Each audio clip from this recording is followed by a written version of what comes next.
मिल भी करेंगे। Sir, budget से क्या अपेक्षा रख रहे हैं? कांग्रेस जल्दी अशोक गहलोत बजट पेश करेंगी, भाजपा बजट से क्या अपेक्षा रख रही है? देखिए, इस सरकार से कोई आशा और उम्मीद नहीं है, क्योंकि पिछले बजट की भी नहीं की गई। स्कूल खोल दिए लेकिन कक्षा कक्ष नहीं है, फैकल्टी नहीं है। कॉलेज खोल दिए, कॉलेज के बच्चे दरी पर बैठने को विवश हैं, भवन नहीं है।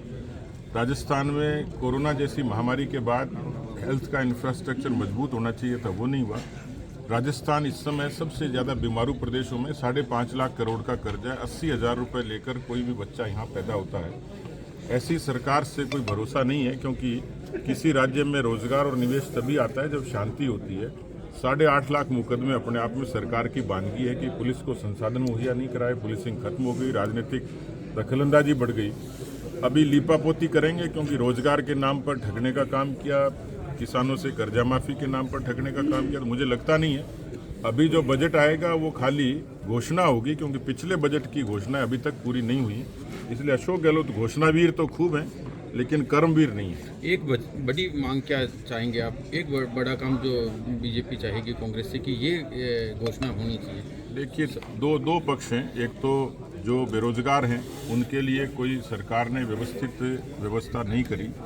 70 लाख बच्चों ने परीक्षा दी, नौकरी का आंकड़ा 1 लाख से भी नीचे है। उस पर नकल ने, पेपर लीक ने उनके सपने तोड़े। अभी तक कोई भी प्रभावी कार्रवाई हुई नहीं। दिखावटी 1-2 जगह बुलडोजर चलाए योगी बाबा की तरह, लेकिन योगी बनने के लिए तो अशोक गहलोत को 7 जन्म लेने पड़ेंगे। मुझे लगता है कि राजस्थान में जिस तरीके से किसानों से जो बात की गई थी, वो राहुल गांधी जी ने कहा था कि 10 दिन में कर्जा माफ करेंगे। बड़ी मांग ये है कि राजस्थान के लगभग 60 लाख किसान अभी भी कर्जा माफी का इंतजार कर रहे हैं। सरकार में गैरत ईमान है तो करना चाहिए। इस्तीफा प्रकरण में सर खुद भाजपाइयों को विरोध का सामना करना पड़ा, कई जगह विरोध हुआ, कई जगह खींचतान की स्थिति बनी, क्या कहेंगे आप? जनाक्रोश यात्रा की जो अपेक्षा की थी उससे ज़्यादा सफल हुई। जो हमारा उद्देश्य था लोगों तक जाने का, ठेठ जैसलमेर के 206 पंचायतों तक भारतीय जनता पार्टी के कार्यकर्ता गए। तो अंदाज लगा सकते हैं कितने रिमोट एरिया में गए। मैं खुद आदिवासी एरिया में जाके आया हूँ, एक विधानसभा के अंदर। पूरे 3 साल के कालखंड में 190 जगह गया हूँ, और इस यात्रा के जरिए भी मुझे 30 से ज़्यादा जगह जाने का अवसर मिला। तो जो हम लोग चाह रहे थे कि हमारी बात नीचे तक जाए, मुद्दों की स्थापना हो, मुखर हो, पार्टी पूरे तरीके से सफल हुई है। एक्सेप्शनली कुछ छोटी मोटी घटनाएं थी, वो मुझे लगता नहीं पार्टी की सेहत पर उसका फर्क पड़ेगा। इस्तीफा प्रकरण को लेकर भाजपा का क्या रुख रहेगा? इस्तीफा प्रकरण, कांग्रेस तो थूक के चाटने में माहिर है। यू टर्न करती है, कहती कुछ है और करती कुछ है। इस्तीफों का मेरा प्रश्न है कि इस्तीफा दिया क्यों, और दिया तो फिर लिया क्यों? 2023 को लेकर के और चुनावी क्या रणनीति है, क्या इसके बारे में? प्रस्तावित आगामी चुनाव के लिए भारतीय जनता पार्टी पूरे तरीके से तैयार है।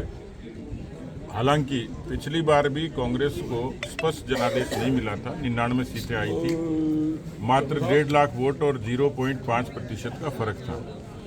कांग्रेस ने जुगाड़ की सरकार बनाई, 6 बीएसपी के लोगों को मर्ज किया, जिसकी पिटीशन अभी भी सुप्रीम कोर्ट में लंबित है। 13 निर्दलीयों को उन्होंने किसी न किसी प्रलोभन के बहाने जोड़ा, लेकिन कुनबा जोड़ने के बाद भी 4 साल तक विग्रह, अंतरकलह, अंतर्द्वंद चलता रहा। उसकी परिणति 52 दिन के बाड़ेबंदी में हुई। उसकी परिणति बड़ी संख्या में इस्तीफों पे हुई।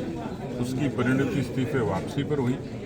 कुल मिलाकर 4 साल में राजस्थान को कानून व्यवस्था चौपट मिली, किसानों से कर्जा माफी की ठगी मिली, बेरोजगारों से रोजगार के वादा खिलाफी मिली, और भ्रष्टाचार इतना आकंठ हुआ कि राजस्थान के जर्रे जर्रे में भ्रष्टाचार की हर 12 किलोमीटर पर फितरत दिखते हुए मिली। इन सब बातों को लेकर भारतीय जनता पार्टी ने अनेक अवसरों पर सदन में भी और सदन के बाहर भी रीट की चीट से लेकर लंपी तक प्रभावी आंदोलन किए।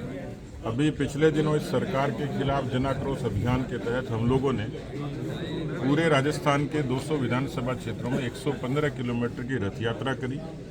2 करोड़ लोगों तक मिले, 62,000 नुक्कड़ सभाएं चौपाली की, 14,000 हमें शिकायतें मिली। उन शिकायतों का स्थानीय स्तर